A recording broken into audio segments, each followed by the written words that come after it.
Okay, yeah, there we go. Don't know if anybody could see me. I certainly hope so. Let me just try and make this a little bit more fancy, and then I think that big Poppa Pete himself is going to come in, and we're going to get to it.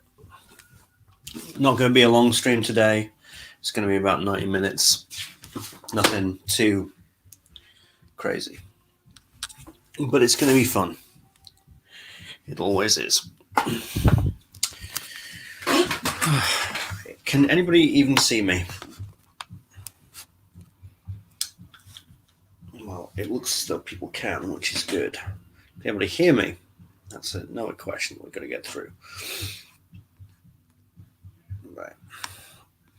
Need headphones, says Pete. Great, I'm on my own. But I guess I should start with scent of the day. I'm very tired. 19 viewers, not one comment. Come on, what's going on? Can anybody hear me?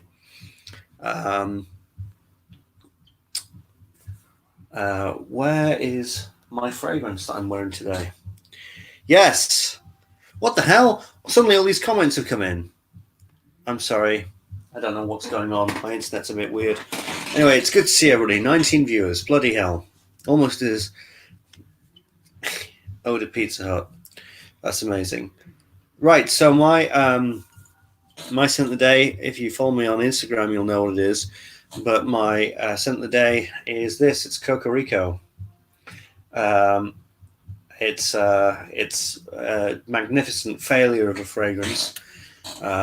Incredible. Really, really took the world by absolute, light rain rather than a storm. Yeah, nobody really cared, and it's incredible. And I should do. I mean, I always wanted to do a video about fragrances that were complete failures, and Cocorico would be one of them. Fragrant Jesus is here, and Big Poppa Pete is finally here. Finally. Hello. It's been a little while since we've done one of these, isn't it? Oh, there's a weird delay. That's interesting. What do you mean there's a weird delay? I'm looking at myself speak, and my mouth moves a second later. Well, luckily, from what I can see, it's completely in sync. Okay, I'll go with that. Okay. So we've got Fragrant Jesus, we've got Fragmental, and we've got Hill. Amazing. We've got a lot of big names, and we've got Big Poppa Pete, the CEO of Century Parfums. Okay. The boss is in the house. How do you feel about that? You're the. I'm just reading the comments. Aliens and shit. That's where we're going. John 7 says aliens don't exist. It's only DNA engineering by governments gone wrong. I hope he's joking. I mean, we live in an infinite universe with trillions of galaxies, and you think that aliens don't exist. What do you think we are, pal? We're a creature that lives on a planet in an infinite universe. Do you think we're the only one? Oh, man. Unbelievable. Absolute. What just an idiot. Anyway, how you been? This is like the first time I've properly spoken to you for a little while. How's it all going with Century Parfums and everything? It's good. It's good. Don't play the humble card with me. It's going great. You've sold out and everything. Well, I've still got some Gaia left. There's about 38 bottles of Gaia left. Right. And then it's everything sold out. But the new batches are macerating up in the attic in the dark, in the cold. Lovely. I've made about 8 liters of Dendera. Yeah. So that it shouldn't sell out very quickly next time. It should last a while. Yeah. So I'm really, really happy for you. I cannot even in fact tell you, because I was concerned that with Stephen's Navatus and Jeremy's line, that I had a little fear that yours would just be not necessarily forgotten about, but it would be not a as big a deal because everybody was like talking about Stevens and everything like that. But I was completely wrong, and I'm so happy. I couldn't be more happy. It completely sold out. It's been a big thing, and I think that the reason why People, I want to put a bit of perspective on it. People Okay. say it's sold out like it's a big thing, but I only made 88 bottles of Dendera. It's not a huge amount considering. I'd Like, say that's quite a lot well, comparing it to for like an unknown brand. comparing it to Stephen though, who's got like 100,000 subscribers, and then a big Dubai investor that can make loads of bottles. Obviously, he's not going to sell out in the same way that I did because the company that runs it for him can produce way more than I can. Yeah. I have to do everything by hand in small amounts. So selling out in that way isn't a huge achievement that people make it out to be because it is a small number. No, but I'd say that because I didn't know the actual number, but 88 I think that's a lot of bottles. That's a lot of stuff, and It is. I mean, it is considering that I think most people blind bought it, which is a bit terrifying for me. So, I mean, I really appreciate the fact that someone would take a risk that way, and I just hope people like it. Yeah, people like it. I haven't bought it yet, but that's because I'm financing a short film at the moment. But I don't expect people to, honestly. I mean, I'd rather people sample it first and get to know it and spend time with it and then buy it. Yes, but I have smelled Dendera before. Genuinely like it. I did smell it at Chris's house, and I really, really liked it. I thought it was really good, and I thought it was actually very, very. It was exactly how you had projected it, which is it's Egypt, and if I was to do a big review of that, I would probably do Dendera in Egypt, and I'd invite you along. But of course, you're not made of money yourself, so maybe we'll see. We'll just see what happens. But yeah, so what's the plan now? Just keep going. Well, the second batch is ready in probably the second to third week of February. Yeah. For Dendera and the sample packs, obviously. And then March, I should be able to release Proxima. I love that. Am I keeping you up, George? We have got a little bit of a mouse issue that we're going to have to sort out. It's cropped up in the past week, and last night there was a mouse in my room, and I just I wasn't scared or anything like that, but I was like, well, what the fuck do I do? And so I tried to get it out of the room, just wouldn't fuck off. And I was like, well, I guess I'll just get used to it. But it's rustling and making noises and stuff like that. So I have been up. I've had about 5 hours sleep, but we don't know what to do because we don't want to murder all. We don't want to murder the mouse. You can get traps that don't kill them. We've got them, but the problem is that this started about a week and a half ago. So we got these traps. They're on like a tilt, so it crawls in it, and and then the door closes. Yeah, so we've got that right. And so there was one I think it's the same one in my room. And so we got him, went into the garden, let him out, but he's come back. And so now it's warm and cozy in your house. Yeah, I know, but give him some food. No. Make him a little mouse house and put seeds in it. We're uncertain what to do unless I could try and adopt him and I could have a Fragrance Apprentice mascot. Hillary says name him Stuart. Oh God. Yeah, well, we could have a Fragrance Apprentice mascot. That would be cool. I don't know. We're thinking of getting some sonic devices to just keep them away. Buy a cat. We're not going to get a cat. We don't want to get a cat. But we're thinking of getting chickens. Well, that will keep the mice away. Yeah. Lisa, let him out further away, like miles away. Well, oh man, it's a really difficult balance because I like animals, and I've seen the mouse, and he's just small and cute. He isn't terrifying. He's just a tiny little baby mouse, and so I can't kill the mouse. But I know that if we trapped him and then took him miles and miles away, then he'd die because he'd die without his family. I don't know. We'll figure it out. We're gonna our next thing is we're going to try and get like sonic devices to keep them out. Yeah. Interesting. Yeah. Good. Well. Knock, knock, knock, knock, knock, knock. What is that? Who's at the door? Hello.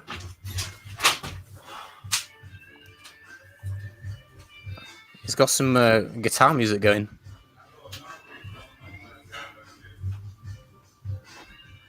I'm going to read some comments. Is Proxima done and dusted then? For the most part, there's two materials that I used in it that are actually difficult for me to get hold of now. So I want to reformulate it without those two materials. And also I think I can improve the sillage. And also I want to increase the concentration a little bit.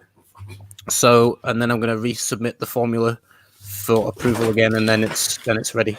You didn't talk shit about me whilst I was away. Joey Canoli did that on the New Year's Eve stream. I left for about 5 minutes. He was talking about your chair and how it looks like you just sit down masturbating in it all the time. It's so worn out. I didn't know that until about 3 days ago. And I messaged him and I said, "You fucking arsehole." And he was like, "Oh, George, God bless, I've been waiting for like 2 weeks for you to find that out." Yeah, what an absolute arse. Well, I mean, there's probably some truth to that. Well, that's the reason why it's damaged, but it also could be the fact that it's about 11 or 12 years old. I didn't actually... In fact, no. It'll be about, Yes, it will be about 11 years old, so I need a new one. But in my head, it's still new, but it's not. It's really not. Joey's a trip. But did you learn from this? Did you buy a new chair? No. I'm going to wear this. I used to have deck chairs. I used to have deck chairs in my room, but I don't anymore. Nice. Yeah. So, you know what I mean? Like, let's talk about. Tell me about your Wim Hof thing, because you said you were going to talk about it on the stream. I've not heard you. Oh man, that is really. It's actually. I don't know how to feel about all that, because what I've been doing is I've been doing the breathing, and then I do the cold showers and everything like that. But there was kind of one part that I misinterpreted with the breathing, which is I thought that you breathe in and then you hold it, and I can do that for a long time. No, you breathe out and hold it. But you breathe out and hold it. Yeah, I thought you knew that.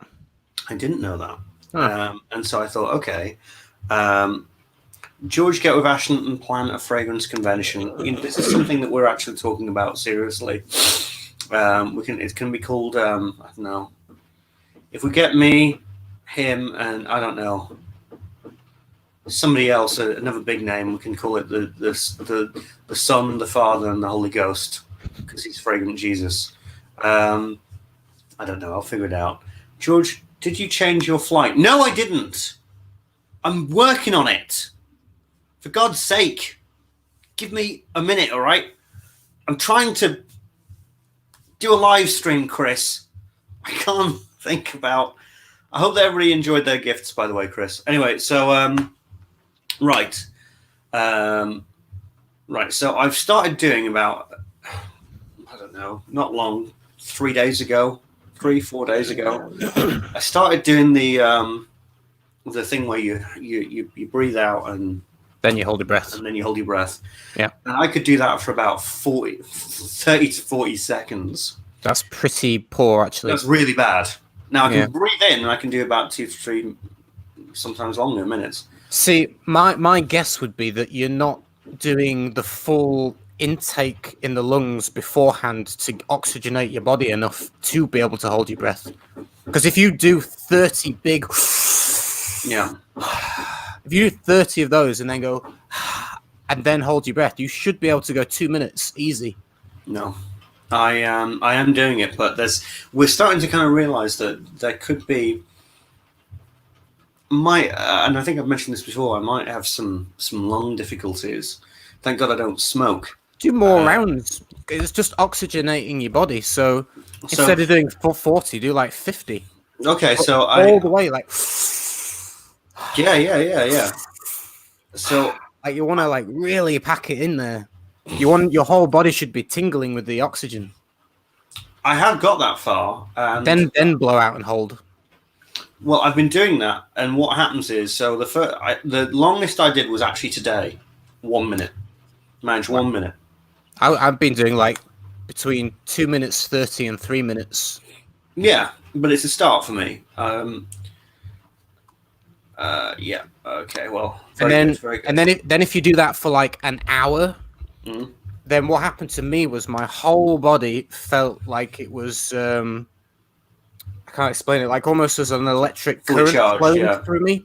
So like every cell in my body was just like tingling, like electric tingling. It was weird, but my core got really stiff and tense, like yeah.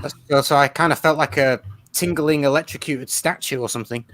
It was quite weird. But then I got to the point where I started having mini kind of seizures almost. Your body starts kind of doing that, and you can't control it, and then you kind of black out for a second, and then you come back, and you're like, "Oh shit, where have I gone?" I haven't gone that far. Then you come back again, and then you do another round. So it kind of, once you do it for over an hour, it does kind of starts going a little bit weird. But then after an hour and a half, I stopped right in the dark, pitch black. Stopped, put my feet in the meditation thing. Closed my eyes, and I'm not kidding. I saw, this is in pitch blackness, there was this white kind of soft light, and it was just kind of like that, just flowing softly in front of me, and it was like mystical, is the only way I can explain it. But it took an hour and a half of that breathing for anything to happen. I don't know what it was, but I definitely saw light, and it was like in the dark. Do you know what I mean? It was weird. No, I get you. Well, what happens? But your mind as well is kind of, you're just kind of gone in a weird way. Well, let me just tell you what happened with me, because it's nowhere near as spectacular as that. But I did about 45 minutes today. And I didn't feel as though I was getting the in-breaths as much as I wanted to. But when I hold that when you breathe out and you hold, and it takes every bit of my being, you suddenly lurch forward and you gasp. And so what happened was, there was one moment where I stopped breathing, and I got to about a minute, and I had my phone up because I was literally timing myself. There was a face. There's obviously my reflection in the iPhone, but the iPhone was very close, so you could just see like there, you know. But there was a face. There was a miniature little face looking at me in the reflection, and I thought, okay, that's probably not good. So I took a deep breath, and then the thing that can freak me out is that my things can get red. Okay. As in, things start turning red. And then there was this really kind of freaky thing where there's a term in filmmaking, basically deinterlacing, and deinterlacing is kind of a thing where it's like lines. You see lines within the footage, but they can be cut, they can be chopped, they can be choppy lines. And on one of the fourth or fifth breath holds, things were starting to get like deinterlaced and choppy and red, and I thought, fucking hell, this is absolutely mental. And so I just was like, but it was a trip, and afterwards, I can tell you one of the most crazy experiences I've had with the breathing technique is that you do the 30 rounds breathing, big breaths, and then on the out breath, you blow everything out, you hold your breath, right? You get on the floor and do 30 push-ups. 30 push-ups, holding your breath with empty lungs, and then you sit down, and then you meditate with your eyes closed, still with the breath hold as long as you can, right? And then go, and then you tense the head here. And I'm not kidding. At the moment where you, because you're so physically exhausted from the 30 push-ups with no air in your body, and then you breathe in fully, and then you kind of tense the The head, penal gland. and Yeah. but yeah, you're in the meditation thing. Yeah. I can only describe it like your brain, your mind, your consciousness is like it's like this, yeah, Yeah. right. At that point, like I can time it as well. It happens like 3 to 4 seconds afterwards. After you do the in breath and hold, you can feel your mind go. It just Right. it like melts and goes, and you're in this state of like emptiness. But it's Wow. like amazing. It's like your consciousness has just gone like a pancake. Mm. I can't explain it very well, but No, I get you. it's a very different state to what feels normal. It's like you just gone woof, and you're Yeah. like, "Whoa, this is weird," and it feels incredible. It's like amazing. It's like I don't know, you're experiencing something trippy, and then it only lasts about maybe 10 seconds, and then you go back to normal again. Yeah. But I only get that doing the push-ups. Yeah. You do the push-ups on the empty lungs, big breath in, then hold, and then you get this kind of thing in your brain. I've started experimenting with the breathing and everything like that in nootropics. Don't know if you know one. Well, I mentioned one of them, L-tryptophan. And nootropics are legal. They're legally prescribed. Well, you can buy them on Amazon. And so I'm going to start. I'm going to start experimenting with this. This is L-tyrosine, and L-tyrosine is a dopamine. It's the precursor to dopamine. If you take it, then your brain makes more dopamine immediately. And so I've been experimenting with L-tryptophan, and L-tryptophan is wild. It's very good for meditation. Very good for meditation. But sorry, I'm just laughing at the comments here. What people saying? They're saying, Pete, vape some DMT, you will be forever enlightened.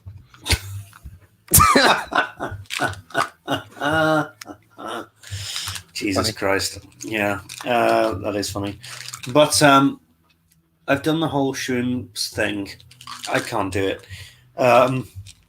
I just don't think I'd be. I mean, people. I mean, you've seen me. Everybody's seen me. Not like this is me without drugs, and I'm pretty fucking mental. You know what I mean? Like I'm pretty fucking out there, even without drugs. So I think if I started taking drugs, then I don't know. I'd probably just turn really normal, and boring. I don't know. Getting laid, open ocean swims, the original nootropics. Jesus Christ. It just comes back to that, doesn't it? Bought the Mind Lab. There's a guy who actually does nootropic reviews, and he looks exactly like Mark Robezo, and it's always a fucking trip when I see that guy, because he's got the big black beard and the slick back hair, and he's even got glasses sometimes, and I'm like, what is going on? Robezo has got 2 jobs. So there we go. You'll be just fine with beer. Will I, though? Will I? I don't think I will. I don't think that that's going to be the same. But although I do take the mick out of Pete, and I'm like, mate, why don't we just get... I tell you what, one of the most enlightening experiences for me is just like going to Wetherspoons. You know, just have a nice meal at Wetherspoons. Have a nice, cheap, battery-farmed hen, you know, shit quality food, and a pint in Wetherspoons. And that's an enlightening to me. Many nootropics just make you feel agitated AF. I've not encountered that. Tyrosine's a bit of a trip. Tyrosine is a wild trip. But I've also, sometimes I'll take this, which is Opti Neuro, which is like, it's got loads of different things in it. But it's fun. It's fun. And the conversation wants to go, people are talking about DMT here. So I'm going to jump in here. Because they say that we're poo-pooing the subject. I actually know quite a bit about DMT. I've read the DMT, The Spirit Molecule by Dr. Rick Strassman. I've watched the documentary. I listened to a lot of Terence McKenna. So I understand about DMT. I'm not poo-pooing it. I think it has a lot of benefits. It's naturally found in ayahuasca in South America. Shamans have been doing it for thousands of years. It can heal addictions. If you're an alcoholic and you're suffering, ayahuasca has the potential to be able to cure you.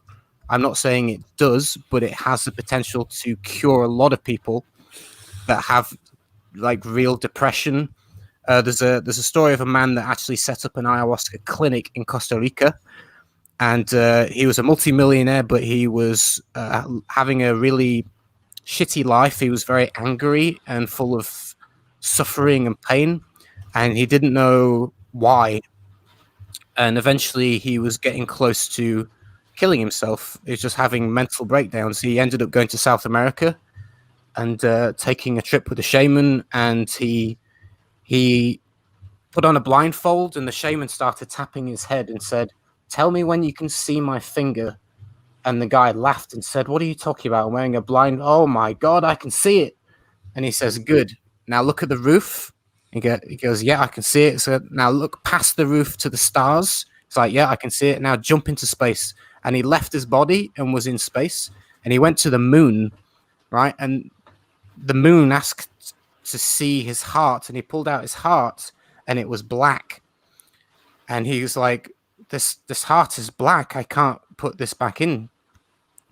And so the shaman says, "Ask the moon to clean the heart for you." So he hands it to the moon, and the moon dusts his heart off. And then he hands it back. And as soon as he takes it back, it rots again into black coal. And so the shaman says, "Ask the moon for a new heart." So the man says, "Moon, can I please have a new heart?" And the moon goes, "Yes, here." Puts it in his chest. And he has this experience of having a vision of seeing himself as a child going to I think it was his uncle's house or his granddad's house. And his granddad had sexually abused him as a child, and he'd mentally blocked it out of his head. And he forgave his granddad for sexually touching him when he was a kid. And in forgiving his grandfather, the anger and hatred inside him that was killing him softly left away, and he became a new person, and he was happy. And from that experience, he used his millions that he'd made in business to start an ayahuasca retreat center in Costa Rica to help people with severe depression and trauma and addictions to overcome it through the use of these psychedelic natural plants. And that's all natural DMT. So I'm not poo-pooing it. I know the importance of it. So just to get that out there. I don't really know how I can sort of follow that on, to be honest. But very good, really good. And I don't think I'd smoke it or anything like that. I just don't think I could do it right now. I don't know. I think that I'd prefer to get a lot of my issues and problems kind of resolved just by kind of what I'm doing right now, and it seems to be all working. But we all have our demons, etc. But yes, it's true. These things these drugs and everything can help people. But right now I'm just sticking to my nootropics and my breathing. I think that actually once I get my breathing sorted and everything like that, then I'll be a lot better. But I'm getting there. I'm slowly getting there. It sounds like a purely dissociative substance. Actually, his trip when he went to the moon, that wasn't DMT. I'm actually not sure what it was. It might have been ibogaine. But he did say, but he asked the moon what he should do, and the moon told him to set up a treatment center to help people. And the moon told him what building to buy, what country to buy it in, and that the best medicine to use it with was ayahuasca. So it was told to him through the whatever you want to call it, told him that ayahuasca was the best thing for that particular retreat or whatever. But yeah, there are other things, obviously, like psilocybin, ibogaine. I know what you're saying, right? And you've got 5-MeO DMT from the toad. I know what you're saying, but if I was him, I would have sobered up and I would have gone to the moon's LinkedIn profile and see how many businesses the moon had managed to successfully start up at that point. And what are the moon's credentials? Is it has it got an LLC? Has it got percentage in an LLC company? Is it liable? Is it a sole tradership? What the fuck is going on? I think that the moon, fair play to it, and I appreciate the moon, but I don't think that it's got many credentials going on. Anyway, I think we're missing the point here. I think if we look at the title of this video, what does it say? There's a word in there, begins with C. Poppa Pete. Consciousness. If we talk about spirituality and go back to the Vedas, Yeah. the Vedas believe. The Vedas go back to ancient India, sorry, and they have. That's where Hinduism comes from. And the Vedas talk about their most sacred teachings are the Upanishads.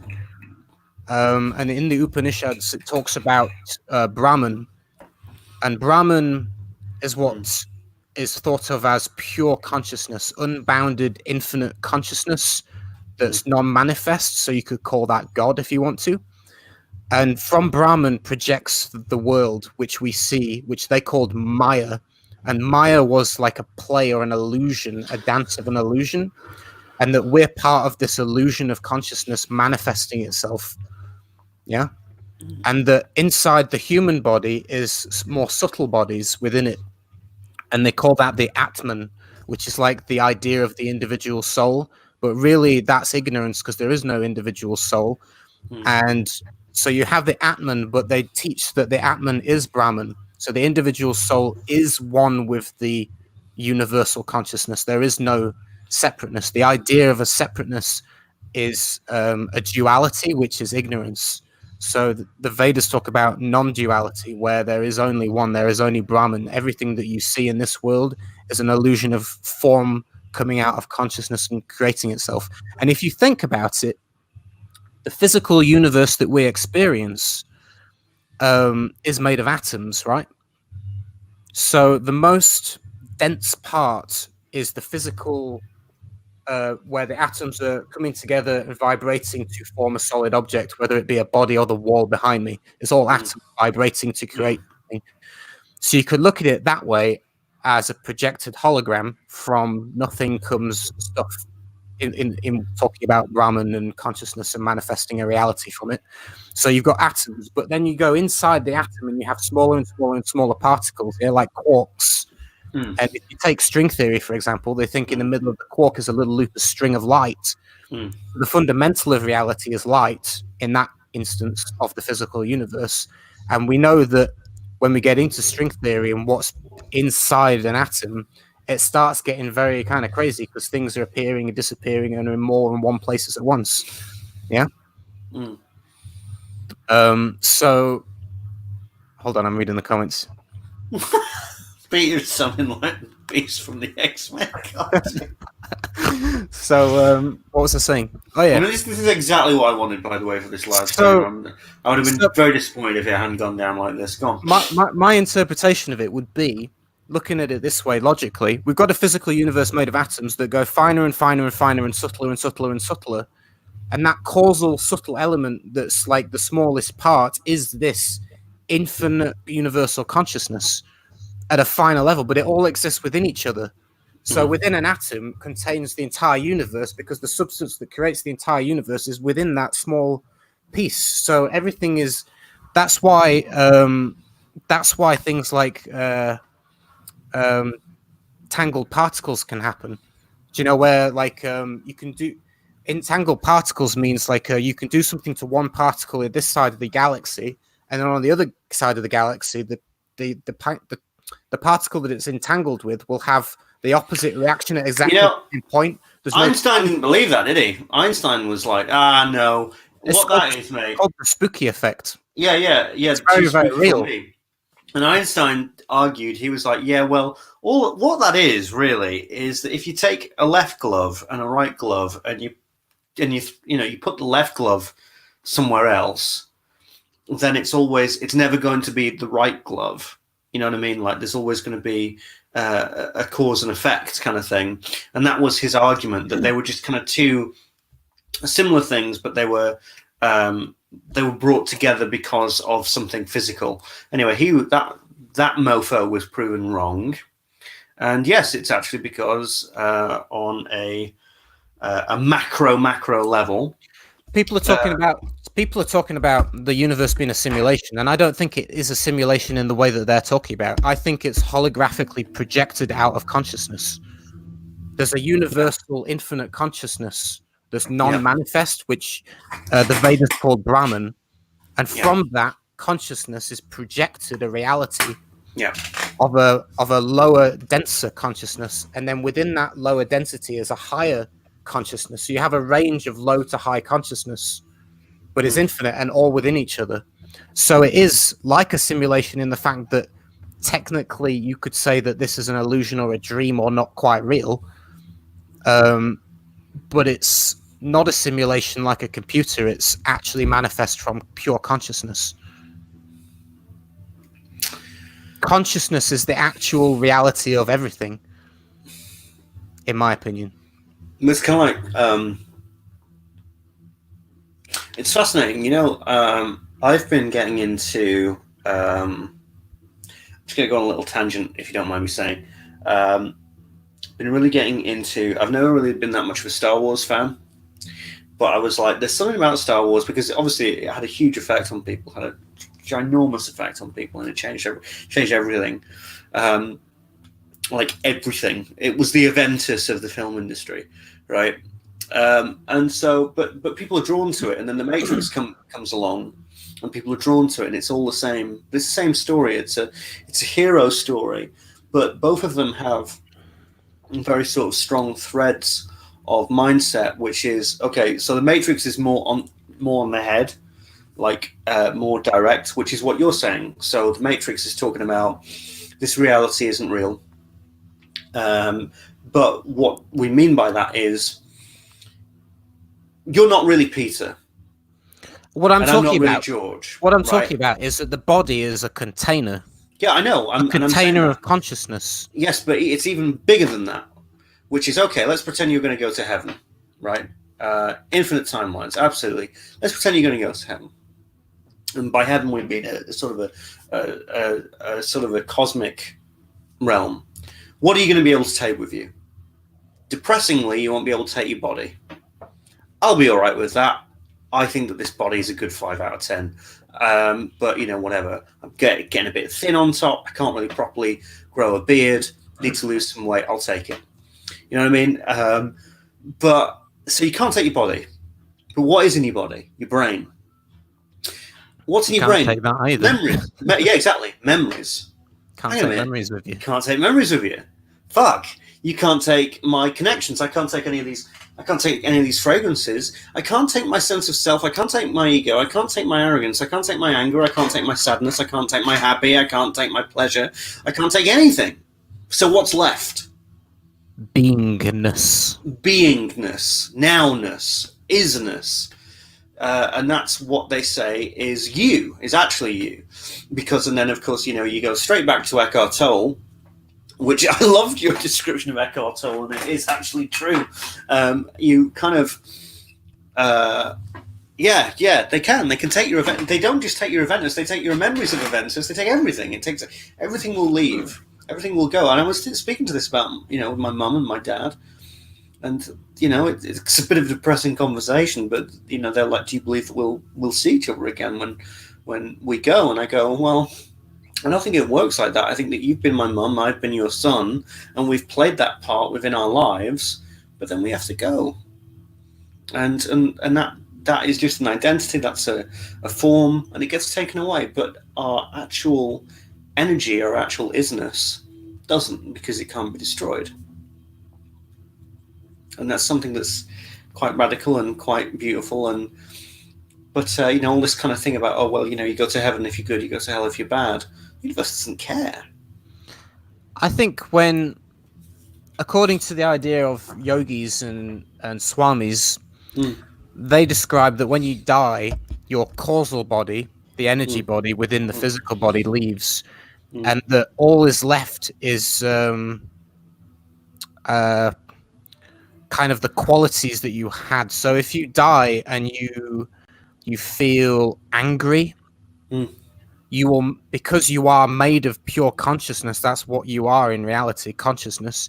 Because you're feeling anger, you manifest that consciousness around you and you become anger, and it magnifies and magnifies and magnifies, and that's what people would describe as hell. Yeah. because you're traumatizing your own self in your own anger and creating that within the consciousness. So but if you die with a sweetheart and kind emotions and love, then that multiplies and multiplies and multiplies, and that's what people would describe as heaven, because you're manifesting the reality into consciousness. I don't know if I completely believe that. I actually believe that heaven and hell is here. It's on Earth. We create it. Well, I think it's bigger than that. I think it's bigger than the idea of the Earth. I think it's bigger than the idea of the universe.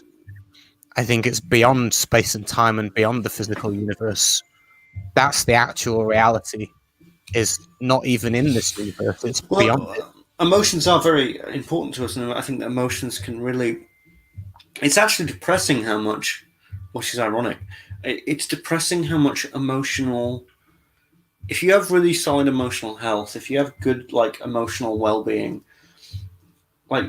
things just seem to come to you. You know what I mean? Like good things just seem to sort of come to you. Now there's exceptions, of course, and I get that. You could probably give me a couple examples of where that doesn't. But 9 times out of 10, from what I've seen, if you're a complete and utter fucking arse, you will just sort of attract that and attract that and attract that and attract that. Now, attracts like. Like attracts like. Now, I'm not just saying. I mean, you can be successful. You can be you can rise to power. I mean, look at Hitler and Stalin, these absolute monsters of human beings who just created this chaos and death and genocide, and they got to the top. But then it's sort of but it goes out of control. They had such a sort of a powerful kind of feeling and a powerful decisiveness. I mean, then Hitler was like, you know what? I think we should kill all the Jews, and his demand and intention was so powerful that then you've got all these weaker-minded kind of people going, yeah, all right, let's do that then. Let's not even. And I want to tell you something. There's actually let's just jump to the Holocaust really quickly, because my first girlfriend was really interested in history, really interested in history and the Holocaust and stuff like that. And I'll never forget one of the quotes that they had at it wasn't Auschwitz, it was one of the other ones in Poland. But these two German soldiers were talking, and I learned this back in 2014, 2015, maybe even earlier, maybe even 2011, 2012. And I remember that these two German guards speaking, and this was well documented. They said to Hitler, how are we going to get away with this? And Hitler said, what we have done is so brutal and so insane, nobody will believe that it happened.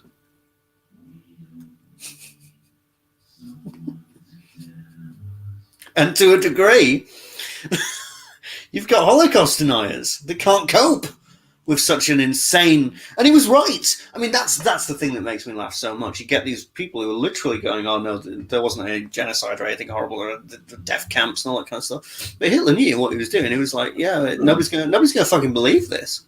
It's so ridiculous. It's outrageous. We're literally murdering everybody. Nobody's gonna think that in 20 years, 30 years that this actually happened. And fuck me. What a bugger. Most people know it happened, though. No, but there are some people. I know there is some people that deny it, but I mean that is a very small population that's pretty stupid. Well, I fucking hope so.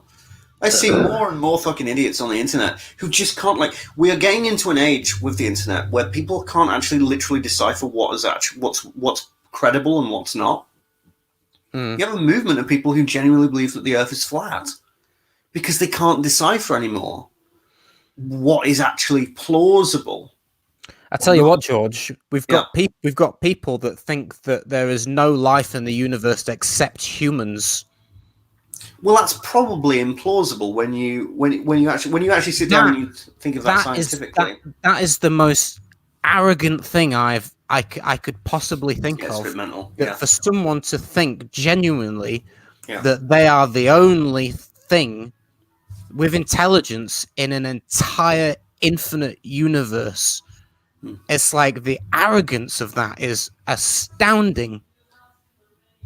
Do you know what I mean? To think that you're it in infinity thousands and thousands and trillions of planets and galaxies, and you're it. It's like, really? Maybe try and open that a little bit. Yeah. It's just, it's amazing to me. There's a Nazi uprising in Finland. I'll have to speak to Pinya about that. Jesus Christ. I'll have to ask Pinya and see what she makes of that. Because I've researched Finland for obvious reasons. Apparently it's the safest place on earth, apart from Helsinki. Well, bits of Helsinki, but like northern Finland, fuck that, it's fine. But yeah, like the thing is with aliens, because obviously, let's have a serious conversation about aliens. And the thing is that obviously you've got the X-Files and you've got the cartoons, and you've got all that kind of stuff, and okay, let's just assume for a second. Let's assume for a second that they've never actually been here, which is plausible in a certain way, because it's really fucking difficult to navigate your way through the universe. It's everywhere's so far away. But it's more than just likely. It's probably inevitable. In fact, it is inevitable that there's aliens, because the circumstances that this planet is in is not very unique. It's a very specific point. It's got water, it's got oxygen, it's got nitrogen, it's got all those kinds of things. These are very, very abundant particles in the universe. Just in the Milky Way galaxy alone, there's an estimated 40 billion with a B planets like Earth. 40 billion just in the Milky Way. Extrapolate that by 2 trillion galaxies as an average, and people think, we're the only ones. What is going on? What do you mean? What's going on in Finland? Why is there a Nazi uprising? Why have there been Nazi uprisings in Finland? I might have to do a Google. This is like a pound shop Joe Rogan podcast right here. That's crazy, man. You ever tried DMT?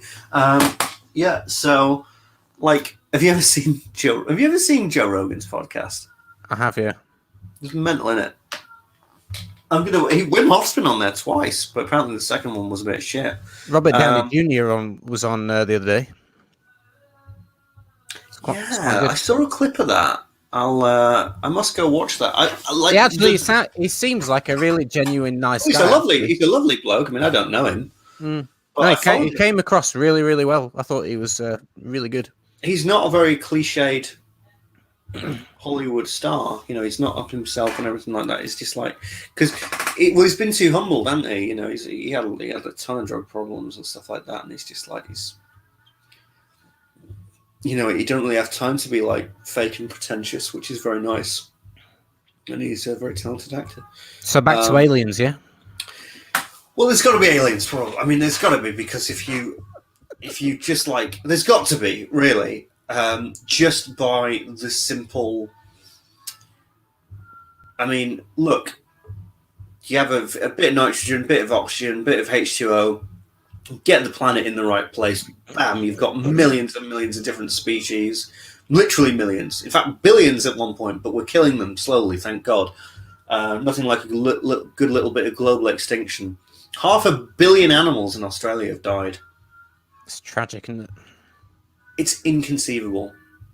But again, that's like, I know that people have started fires and stuff like that, which is obviously the root of the problem, but the thing that is sustaining them is climate change, by the fact that it's just so fucking hot, and it's just so humid, and it's not humid, it's so dry, it's so unnaturally dry that you can't.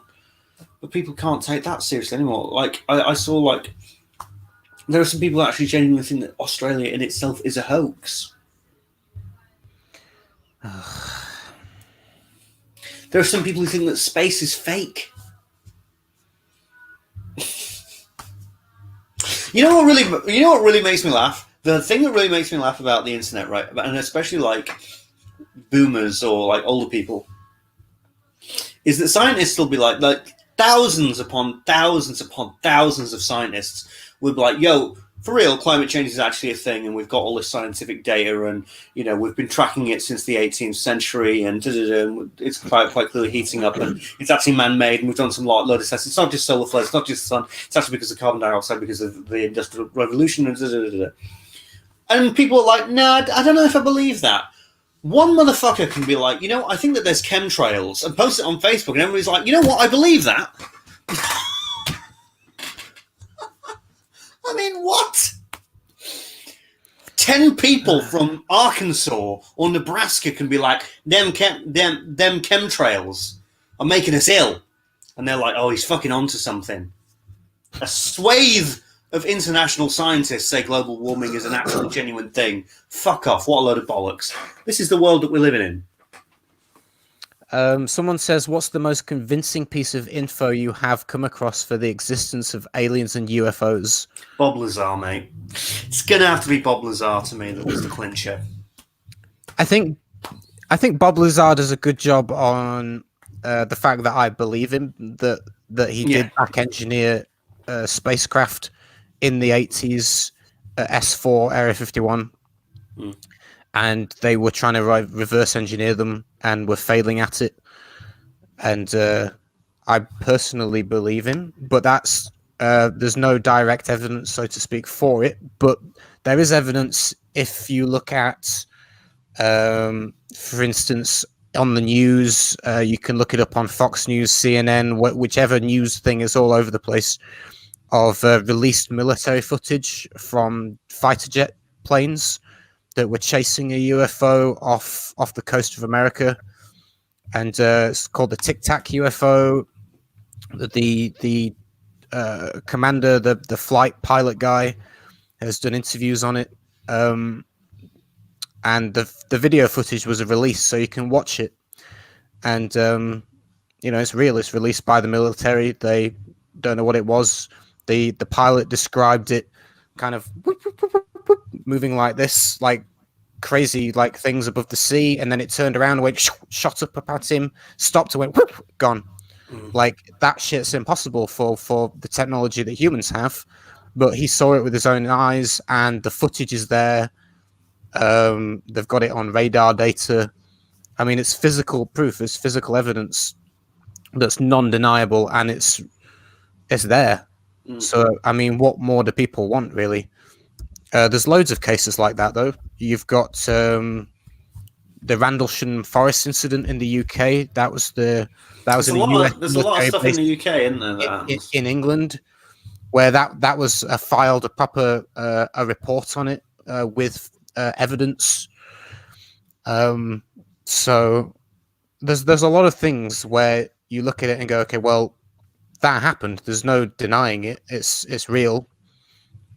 I've even seen things myself with my own eyes visually that I can't explain.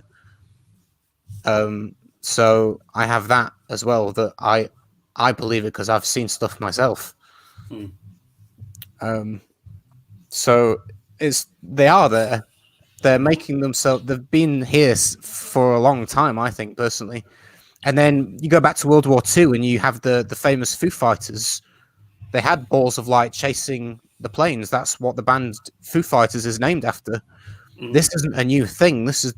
They started appearing more and more frequently after we detonated a nuclear bomb, because they were like, what the hell are these people doing? That's why the military is so involved, and that's why these UFO sightings are quite often around nuclear facilities. Well, couldn't the UFO alien people be like, hey, yo, mate, here we are? Why is there so much cloak and dagger? I think they don't want to directly interfere with us, but they want to make sure that we know that they know that we know that we're playing around with stuff that we really shouldn't be doing. Nuclear so it's weapons. Kind of the day the Earth stood still kind of deal. They don't want nuclear weapons and a civilization on the verge of venturing out into space to go out with the intention of warfare. Well, okay, right. They would probably know that if they were to be like, "Ayo, here we are, lads, it's us. The game's up. We're aliens." If people were to, if aliens actually came down and were like, "Ayo, what up? It's time to slap some cheeks," right, or whatever it is that they'd say, what do you think the actual reaction? I mean, humanity would come to a standstill, wouldn't it? Or would it? Or would it? Would there still be some people be like, "Oh, mate, whatever"? They'd probably make memes out of it. I mean, World War III was trending on Twitter, a very serious subject. Memes. If we got intercepted by aliens now, if aliens came down and announced their presence, the first thing that the human race would do would just make memes. I think. What do you think? I think another good piece of evidence for UFOs is Dr. Stephen Greer. I recognise that name. Who's that? He did the Disclosure Project. Yes, I remember that. He got hundreds and hundreds of witnesses from the military, from people in control of nuclear missile silos that actually were controlling the nuclear missiles in America, in the bunkers, the people in control of the codes and the computers and stuff. And they were coming forward under oath in front of Congress saying that, yes, I have seen this, I understand this, I've read briefings on this, I have information on this, and it's all true. The military is doing this, blah, blah, blah, blah, blah. Hundreds of people, even former astronauts, really, really high-ranking people, all coming forward with their hand on their heart saying, yes, I worked on this, yes, I saw that, yes, we documented this, and this was my ranking, here's the proof of who I am. And it's legit. And, you can find that on YouTube and all sorts of places. But I haven't seen that, yeah. I mean, there's a lot of evidence there. I mean, astronaut Gordon Cooper is on record, on video, describing that, and this is an astronaut, Gordon Cooper, the astronaut, describing that he was on a dry lake bed filming some military testing, and some kind of a metallic disc flew out of the sky, landed in the desert in front of them. They walked up to it with video cameras and started filming and taking pictures of it. It landed on the lake bed. They were taking pictures, filming, and they took off and went, whoom, gone, flew into space. He submitted that footage to the. They all got taken away to the Pentagon, and he never saw it again. And that's an actual astronaut. You know what I mean? And then other people were like in charge of nuclear missile silos. So these things are real.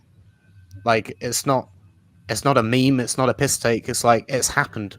No, I know. But the thing is, what I'm saying is that if aliens came down, you and I think, would be very intrigued by. Well, for you, you'd feel very vindicated, and I'd be like, "Oh my god, this is." Well, I mean, this completely changes everything. This is such a game changer. It questions a lot of religions. I think that there would be. I think that actually, I don't know. I think that it would be. I would have loved to. I'd love to see a TV. I don't know why they've never done that. Don't know why they've never just done a cold, like, TV series where we actually would explore what would actually happen. And okay, you can have Independence Day and you can have shoot 'em ups and all that kind of stuff, but like, what would the world's religions do? Like, what would the Jewish community, what would the Islamic community do when there's aliens and it's clearly stated in the text that this is, we're the, God created us, and there wasn't any mention of, Vulcans in the freaking Bible, or alien creatures or anything like that. Like, what the fuck would happen as a reaction? There will be some people like you and I going, fucking hell, this is great. Here we go. This is going to be a really interesting thing. There would be some people who would think it was fake. Think, oh, it's the government. The government's trying to depopulate us. Government's trying to control us by saying the aliens are here and all this kind of stuff. And then there would be like it wouldn't just be everybody would just go, fucking hell, the aliens are here. It would be a massively dividing. It would be incredible. Let's do it. I think Hillary's slightly right as well. I think that there could be a potential for military action against it out of the illusion of a threat, which I think is absolute bollocks. Personally, I don't think there is any threat from ET, because I think if you get to the point where you're interstellar and you have the technology and the consciousness to not destruct yourself as a civilization at the same time as being able to progress to a point where you can travel between galaxies and planets, you've definitely evolved past prejudice and ignorance and warfare and murder. And there's no question, because you would have self-destructed before you got there. Mm. So from that alone, if you can get to the point of being able to do that, you are already in a way higher consciousness than we are. So I don't think there would be a threat. Yeah. Just because their level of consciousness is so beyond ours. Okay, well, that's Floating Man's said that, which is actually, I didn't think of that. That's true. So that, yeah, but then, yeah, I mean, it would be absolutely incredible. I forgot about that with the Islamic belief system. There would be some people who would think it was right. There would be some people who would legitimately think this is Jesus. This is the second coming of Jesus. There'd be tons. There'd be so much. It would just be an absolute incredible seismic shift. What would be even crazier and even fucking wilder is if the United States, if Donald Trump came out and said, "All right, it's time that we spill the beans. Time that we spill the tea. Anybody want to hear some tea? Let's spill the tea. Yeah, we've been working with aliens since the 1950s. What the fuck are you going to do about that, mate?" I mean, holy shit. Now that... I need to write this down. This is like a TV series I should be pitching or something. Holy shit. I mean, for fucking real, it would be unreal. Incredible. Anyway, can I tell you about my short film? I wanted to talk about aliens a bit longer, but okay. Can we do a little... Well, all right, fine. Well, because I'm very excited. Well, I'll tell you what, actually, there's not too much to tell, to be honest. We got just under 600 actors apply for auditions, which was, we were expecting about 10 to 12 people. Got under 600. Over 300 were for the female part alone. We're going to be auditioning 50 people on the 8th and 9th of February in Manchester. And then we're going to get them. Then they're going to do a second audition the next week to pair some of the actors up. And then in late March, we're going to be shooting it. So we have to location scout and all that kind of stuff. And then we're going to shoot it in late March, going to edit it in April. And in May, we're going to start sending it to film festivals. Good stuff. Thank you. Thank you. Is there a little teaser about what it's about? You know what it's about, don't you? I don't think you told me. Yes. I told you about it when me and Chris had dinner. Oh. Yeah. I think I've forgotten it, mate. It must have been good. It must have been fucking good. You totally fucking forgot it. That's great. I'm gonna submit it to some film festivals. They won't respond, and then 2 months later, I'll ring them up and I'll go, "Hey, do you remember?" And they're like, "No." Okay, let's get back to fucking aliens. That's what we're here for. I just wanted to put that in. It's going to be good. It's exciting. Are you going to share it with YouTube once it's all... No, You should. Especially... No. As in, if we're going to be doing it to film festivals, you can't... That's, like, not allowed. Okay. It would probably be something that we'd have to not be able to share on... It would have to be, like, a Vimeo thing, and people would have to pay to see it, like, I don't know, even, like, £2, because you just don't want to give it away for free because it looks as though you don't know how to do business. Because that's what we're entering into now. We're entering into using... Well, film is always going to be an art to me. It's always going to be the same way that fragrance is to you. But if you started giving, like, free bottles away, and then you were like, "Oh, I want some investors," people are going to be like, "Fuck off."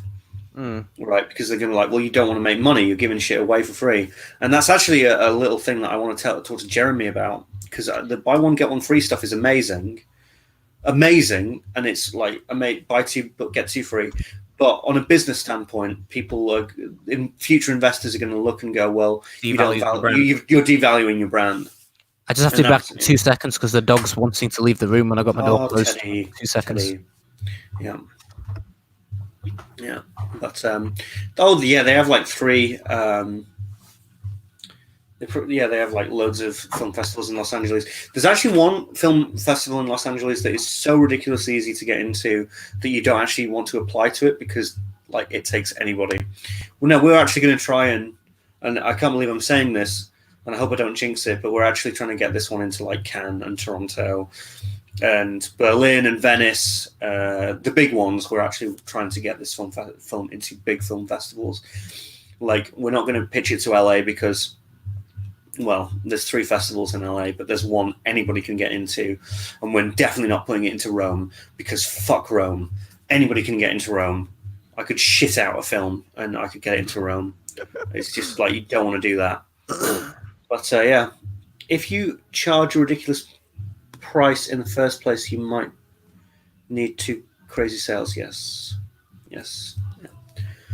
Bob Lazar interview with Joe Rogan. Have you watched it? I haven't even heard of that. Is that real? Yep. He was on with Jeremy Corbell, who filmed the new documentary Area 51 and Flying Saucers. Oh my fucking god! I've got to watch that, mate. Do they get high? They don't know. It was good though. You liked it? Yeah. How is he still alive? Who, Bob? Yeah. They can't take him out because if they killed him, it would validate his story. Yeah. So he protected himself. Don't you think it's really wild? All those all of the Kevin Spacey victims, like 3 Kevin Spacey victims have died by like suicide and fuck, like suicide and shit. Like, fuck that. That sounds a little bit like someone. That's a bit weird, isn't it? Bit weird. Mental. Bit mental. And yeah, I mean, I'm concerned because the big one was Anthony Rapp. Anthony Rapp was the guy who was like, yo, I'm Kevin Spacey and shit. And Anthony Rapp's like a really good actor and he's in the new Star Trek series, and I don't want him to die because he's fucking great. How do you feel about Tom DeLonge and...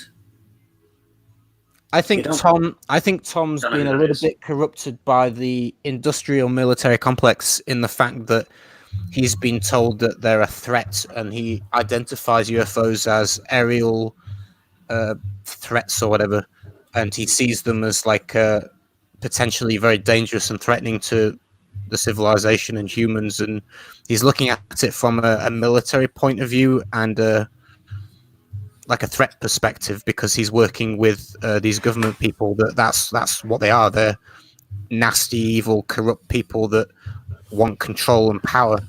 So I think Tom's gone lost into the world of the military view of it, rather than someone like Stephen Greer, who teaches that these beings are peaceful and waiting for us to raise our consciousness to a better level where we can become an interplanetary species.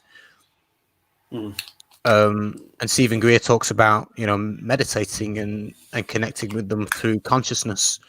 Yeah. And he's got a film coming out, Stephen Greer, this year, I think in the next few months, about exactly that, about how to meditate in consciousness to connect with these civilizations out there. And he goes out in big groups of people and does this meditation, and they film with night vision cameras. They film these balls of light appearing out of the sky, and he circles them with a laser, and they go like that, and then come back, and they disappear, and they whiz off, and like crazy shit he's filmed. I think that you and I still need to do. I'm so sorry that I haven't come around and done top 10 atmospheric fragrances. That's something that you and I've wanted to do with you for a while. Because like, I love that shit. I love that shit. Just like get some good atmospheric shots of the moors. I think this comment here is a little bit wrong. Someone's saying that if peaceful aliens exist, they would look upon us as ants and not want to connect with us on a serious level. I disagree.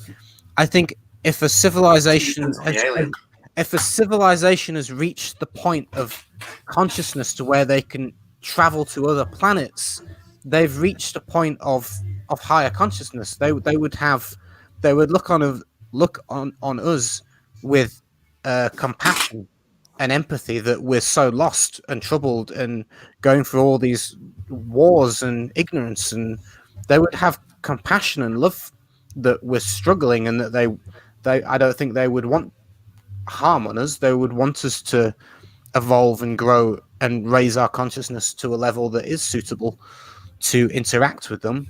But I don't think they would look down on us. Because we're all part of the dance We're all of the infinite universe. Yeah. Well, I want to address two. You can't be that highly evolved in consciousness and also look down on somebody else. You can't do it. No. Have you ever read Letting Go by Have you ever read any of Dr. David R. Hawkins' material? No. Mate, you love that. He has like a map of consciousness, which I think in itself is silly. As a concept, that's silly. You can't map out consciousness. It's freaking infinite. You can't map. But he makes some good points. Anyway, I want to say a couple of things here. Devilish Sense, the beard is looking better, George, right when I trimmed mine down. I really didn't like the fact that you had that big fucking beard and you said to me, oh, you should trim yours when you've got the freaking huge beard. But anyway, it's fine. I actually miss my beard. I think that my beard, when it was a little bit thicker, was good, made me look more grown up. So I'm going to get it back, but I'm going to do it better this time now that I know what mistakes I made last time. And then Cali Reviews says, and this is an interesting one, do you guys think Steve Jobs was an alien and brought his technology to us when he created the iPhone? My response would be, no, he's not an alien. He's not an alien. Just every now and then, you'll just get a genius. Like Nikola Tesla. Like Nikola Tesla. Inspired and changes the world. Albert Einstein. But they could be tapping into a higher universal consciousness where everything that exists already is there, all the information is there already, and they've somehow tapped into something for a second and boom, got that download from the cosmos. Do you know what I mean? Yeah, exactly.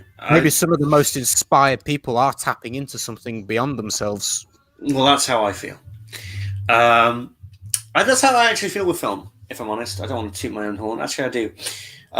But yeah, I do kind of get that. George and Pete, I'm late to the party. What I miss? Everything! We're going to be wrapping this up anyway. Da Vinci was a mediocre painter. That's a hashtag hot take. That's a hot take. Right there. Da Vinci was a little bit overrated, but I don't know. I think that he preferred creating things rather than painting. That's my honest truth. I think he was a better builder of shit than he was a painter. I mean, the Mona Lisa's kind of cool. It's very cool, but I don't know. He's not my style as a painter, actually. I do like me some Van Gogh, but I love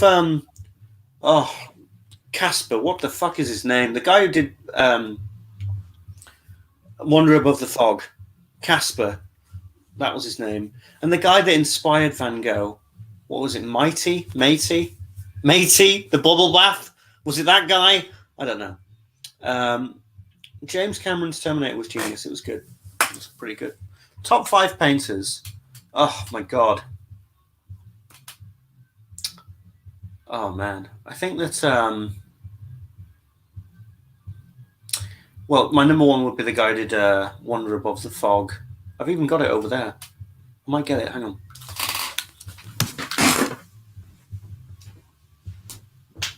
Hello, everybody.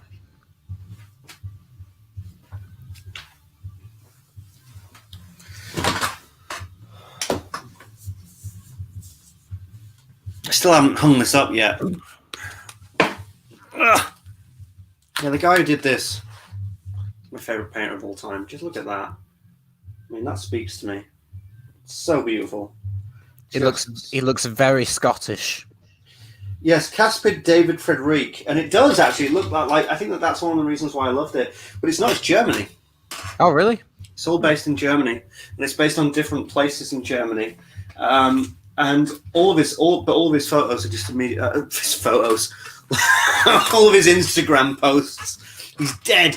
All of his paintings are my shit. You know what I mean? Like just everything he's ever painted. Like everything he's ever painted. I'm just like, yeah, I get that. Yeah, I get that. Yeah, I get that. My newest art piece is by Robert Venosa. Right. And it's kind of trippy. The picture. It's hung on my wall, and it's it's like the ocean, but the ocean is manifesting itself into these beings of these women, and they're like they've got like bubbles of like heads, and I don't know. Hold on, let me point my camera. BFL got drunk and roasted somebody on live stream. Bloody hell! What a shock! Can you see that? That's beautiful. That is very beautiful. Absolutely beautiful. But if you look, can you see? I don't know if you can see the faces in kind of the water. Yeah. They've got heads and bubble faces, and it's interesting. Yeah. Oh no, I love shit like that. It's very. That's a modern artist, isn't it? I don't know what you call it, but it's the artist is Robert Venosa. Is he modern or what year? That was painted in 2004. So yeah. Yeah, it's cool. It's like the thing that I like about that is that it's modern art, but it's actually like not shit. Yeah, it's crazy. Someone saying BFL roasted her on a live video, making who did he roast? Showing her cleavage. Agnes? What's he talking about? What, he roasted Agnes on live stream? Really? Fucking hell! That guy needs to get some fucking help. I'm losing my patience with that guy. I'm losing my fucking patience with him. Like, I don't know. I probably shouldn't say much more because I want to actually keep this live stream. But he does that all the time. He does it all the time. He just talks shit about everybody, and it's like my friends. Agnes is a good human being. Like, I know that she's got a certain look, but like, what, like. I think that his problem. I think that the thing that upsets him is that Agnes, with his look, can actually attract men. Anyway, yeah, I will actually. I will. I'll check on Agnes and see if like that's just bullying. It's just bullying, mate. Just like stop it. I know he did a video calling out Timmy from Imagine Scent, saying that Timmy had mentioned that he'd seen a live video with Carlos being drunk, and that's all Timmy said. Timmy didn't say anything wrong. He just said, "Oh, he was a bit worried about Carlos because of how drunk he was, and he felt a bit sorry for him and hoped he was all right, basically." And Carlos had gotten a message saying Timmy had said how drunk he was, and so Carlos then filmed another video that he's since deleted, calling out Timmy, saying if he's got a problem with Carlos to tell it to his face. And I was like, well, Timmy didn't actually say anything wrong. He was concerned about him being that drunk and was like, is he okay? Carlos was saying, well, he was just having fun and no one should tell him otherwise, so to speak. No, it's terrible. You know something? Well, I'm glad that this is all coming out, to be honest, because he's very like this. He's very like this, and he's like this on private Facebook calls. Lily says Agnes has deleted her videos. Is that true? No, that can't be true. Hang on a minute. I'm going to have to message her.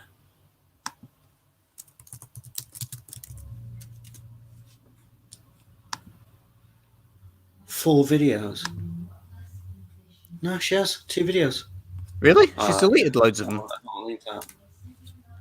What an arse! If that's because of like Carlos, what an absolute arse!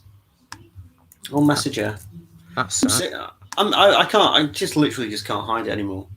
Like, she deleted all her videos. She hasn't deleted all the videos. She's deleted 2. She's deleted all of them apart from 2. Jesus Christ! Someone says they donated $50 on the stream, and then he yelled at them when they said that he should check his blood sugar level. Weird. What a mess. Anyway, let's not talk about it. Well, when is somebody going to talk about it? You know? I don't know. I don't want to talk about gossip. No, I know. She has a new boyfriend. Good for her. She got engaged. You know? Did she? She got engaged to an American. Is he called? No, I forgot his name. What's he called? No, is it Dan? That's over. What is it? That is gossip. That is gossip. That's over. Gossip. They were engaged. Yes, I know, but that's over. That's gone. Well, she's got it. Okay, well, we'll just not talk about it. No. Thank you. Beautiful. Holy shit, I hope she's okay. First off, women are allowed to sexualize themselves if they fucking want to, and that is still not a reason to discuss it. Exactly. Agnes is just a lovely human being, and in general, and she can do whatever the fuck she wants. You know what I mean? Like, it's just so not on. Thank you. An older gen. Good for her. Like, Agnes deserves all happiness in the world. You know, I've spoken to her. I'm a good friend with her. Really good. Well, I like to think I'm a pretty decent friend, pretty good friend. And she's lovely, you know. And, fucking hell. The bloke needs help. I'm just going to leave it there. Bloke, I hope that the bloke gets some help because I get, all right, fair enough. I'm not one to speak. I've got drunk on live streams before. Everybody knows that. I don't go around saying that people shouldn't be, whatever. Anyway, 1 hour 19, and I did say 90 minutes. Do you want to do a little bit more, or just? Yeah, as long as, yeah. Okay.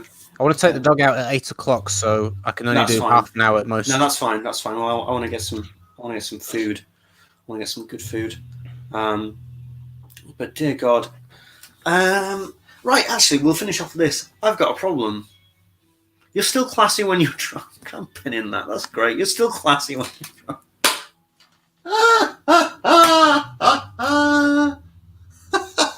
That's very lovely of you. That's very lovely. I don't think I am. Will your short film be available to the public? Yes, but you'll probably have to pay for it, just like £2, something like that. Nothing huge. You know, where are the fragrance reviews coming back? That's what I wanted to talk to you about. Here's what's happened, right? I'm kind of stuck because here's the situation. I left and I was like, mate, I'm off. I'm going off and doing my short film. And I thought it was going to be like a really difficult, grafting, difficult job. Actually, it's quite simple. All we've got to do 5 things. We've got to audition the people, location scout, do some rehearsals, have a production meeting, and then shoot the thing. It's actually not that difficult, really. It's not as complicated as I thought it was going to be. And I can't move yet. I can't move to Edinburgh because the film is going to be set here. And also, I'm going to work with Jezza in March. First week of March, I'm going to be working in Los Angeles with Jeremy Fragrance. So I'm kind of stuck here on like not really doing anything. And you know what? I really miss the Fragrance Apprentice. But I feel stupid uploading a video because I made a big deal of me fucking leaving, and I feel like such a fucking twat. But yeah, I do miss the Fragrance Apprentice. Like, and I didn't think it was going to be. I didn't think I'd have any time. Didn't think I'd have any time at all. But I do actually have quite a lot of time, and I miss doing the Fragrance Apprentice. And it's nice and it's lovely and fun and makes a little bit of money, like the tiniest amount, and that can go towards, you know, helping ferry me and my crew around. So I should probably be doing Fragrance Apprentice videos. Oh, just make a twatty LO I'm back video. That's brilliant. That's great. That's all you have to do. With this face.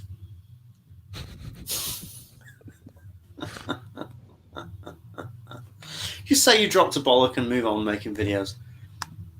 Yeah. Yeah, all right. I should just make a video just saying, oh, I'm a fucking idiot. I'm an idiot, the movie.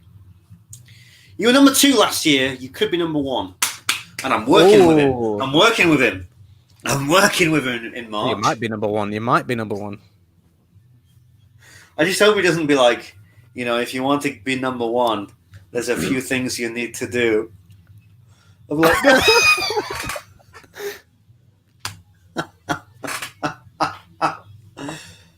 And I'll be like, really? I'll beat Ashton? He's like, yes. And I'm like, oh, go on then. Spit or swallow. Oh, fuck off. Jesus Christ. Get out. We need a new compliment factor. I'm actually working on a new compliment factor, so got to do some Ferrari time. Hey, you do the crime, you've got to do the Ferrari. You do the Ferrari crime, you've got to do the Ferrari time. I don't know. It's just brilliant. George, you gave me advice once. You said, don't be afraid to make an absolute tit of yourself.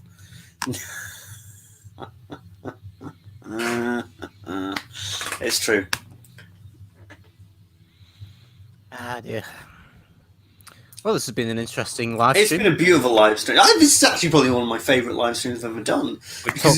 We talked about aliens. We talked about consciousness and the universe. Yeah. It's gone all over the place. It's been very coherent, which I like. I mean, usually, our live streams are usually kind of coherent, but not very. But I've just been doing live streams with Joey Cannoli, where his mum smoked A joint. a joint on. How that is monetized, I have no idea. I have no idea how that video is monetized. And you know what's funny? I didn't even notice. I You didn't notice she was smoking? No, I didn't. I did. I was laughing my head off. I was like, unbelievable. There were so many things on that live stream I didn't know. I celebrated New Year with Joey and Mr. Smelly. That's wild. That is so wild. It was great. It was great.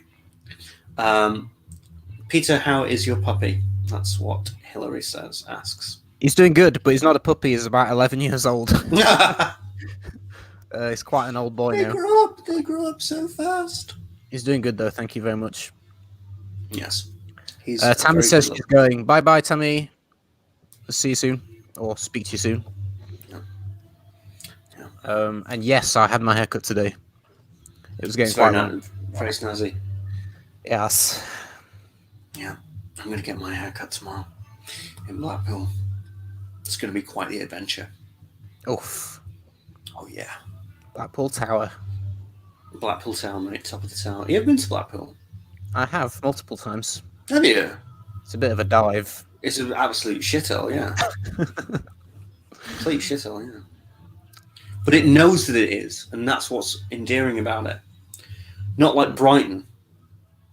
Brighton's an absolute shithole, but it thinks that it's like the God's gift to England. But Blackpool's like, yeah, we're a shithole. What are you going to do about it?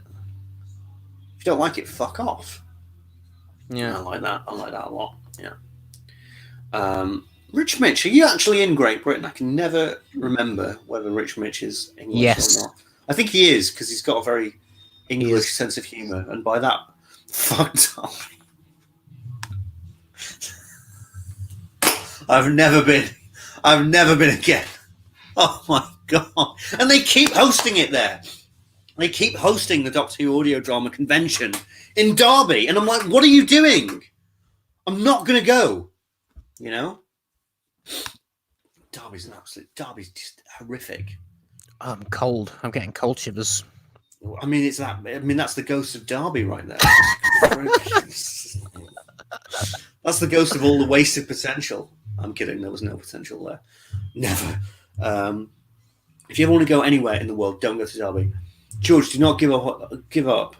You are the fragrance prince. You will be #1 this year. You will be crowned the king of Fragcom. I don't know if I want to take over Ashton. I really like Ashton. The fragrant Jesus. It's fragrant Jesus, isn't it? You know what I mean? Like, and I proudly named him that, and now other people name him that, and I'm very glad because I feel as though he actually deserves that moniker very much. G Money and P Money. King George and Big Poppa Pete. You know. Mm-hmm. I was saying, who was I saying it to? I was saying to Chris. I've said this before. I was speaking to Chris last night, and he said, "Well, you know, that was a wild list, and that you were #2 in, but it, you know, nobody, you know, a lot of people had a lot of problems. So much so that Robe 08 has now done this thing with because there were no women in the list." And I said, that sums up my decade. I was second best in a list that nobody liked.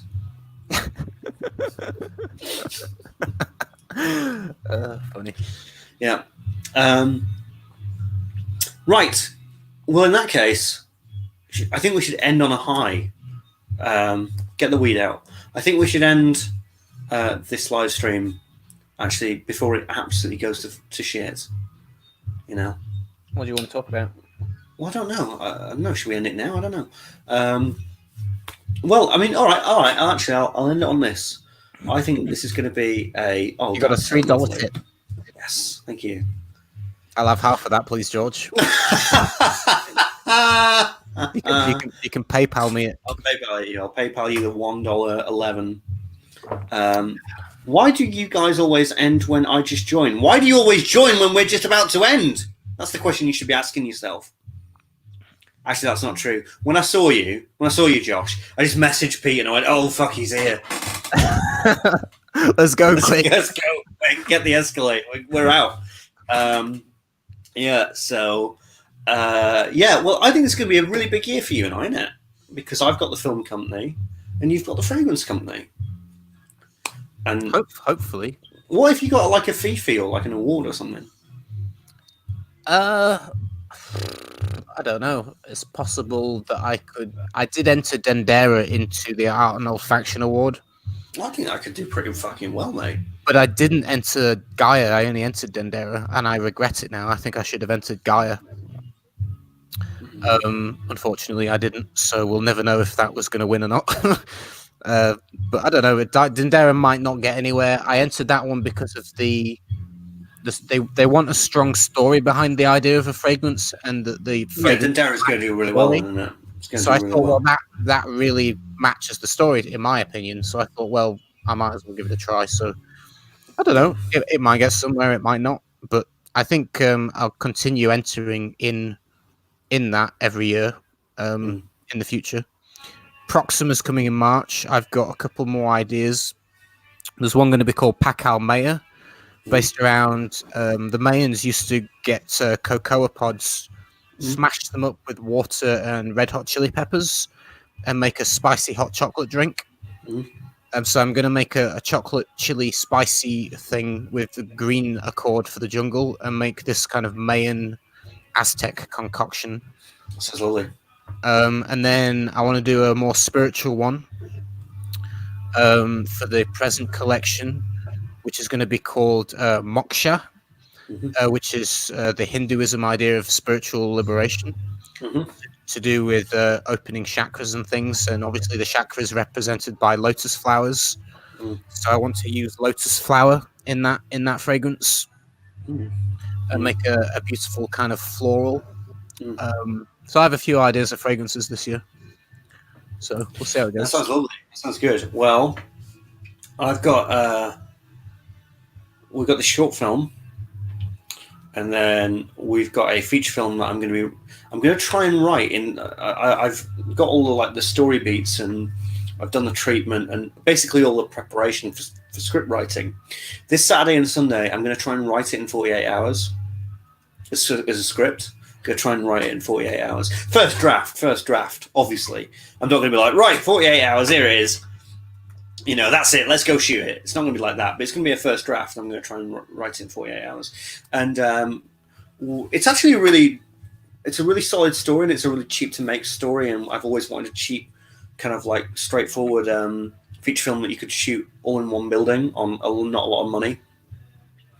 And so we've got it, and the antagonist or the villain, the bad guy, I'm going to try and get Pete, not Peter, not you. I'm going to try and get Chris to play it. I'm going to try and get Chris to play the villain. Okay. And he's up for it.